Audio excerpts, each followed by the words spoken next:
Nā, kua whakawhiwhia te kaituhi Māori tautohi tō rā, noroto mai o Ngāti Toa, Patricia Grace ki te tohu Te Kura Pounamu mo te pukapuka reo Māori pai o te tau. Ko whiti te rā te ingoa o tāna pukapuka e pāna rā ki te haka rongonui o Aotearoa. Nā ka wata tepa taua pukapuka I whaka Māori na Huia Publishers I whakaputa. Nei rā a Eruera Rerekura. Pō uri uri ana I te rua. Ka tau te taringa o te rauparaha. Kua puta tana kōrero e pāna ki te aka o Kamate ki ngā kai kōrero Māori. I'm very glad to have had the opportunity to write about the history and the meaning of the haka, which is known in many parts of the world now, and to be able to have the opportunity to write that so that young children could understand it, and to have such good illustrations, and to have it in te reo.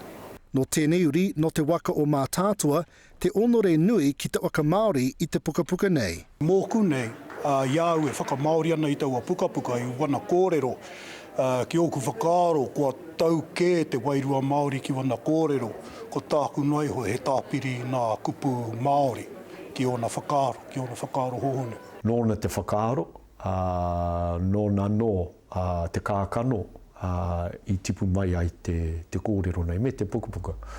Nā reira, he paitonu kia ki te anō I aia e tuhi ana I tētahi kōrero no tōna ki iwi. Well, I am of Ngāti Toa, and the haka comes from Ngāti Toa, from Te Rauparaha. The story I've known for a long time, you know, I've grown up with that story, but I realised that it hadn't been told in a way that young children could understand it, and yet a lot of young children are very keen about the haka and they love to do the haka.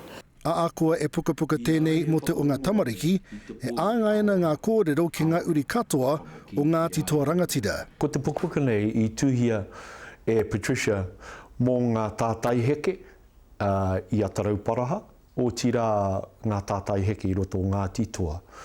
Atu I a rātau, ana he pukapuka tēnei mō ngā iwi katoa, ngā huanga hoki, kia Ngāti Toa, tai atu anō ki ngā tamariki.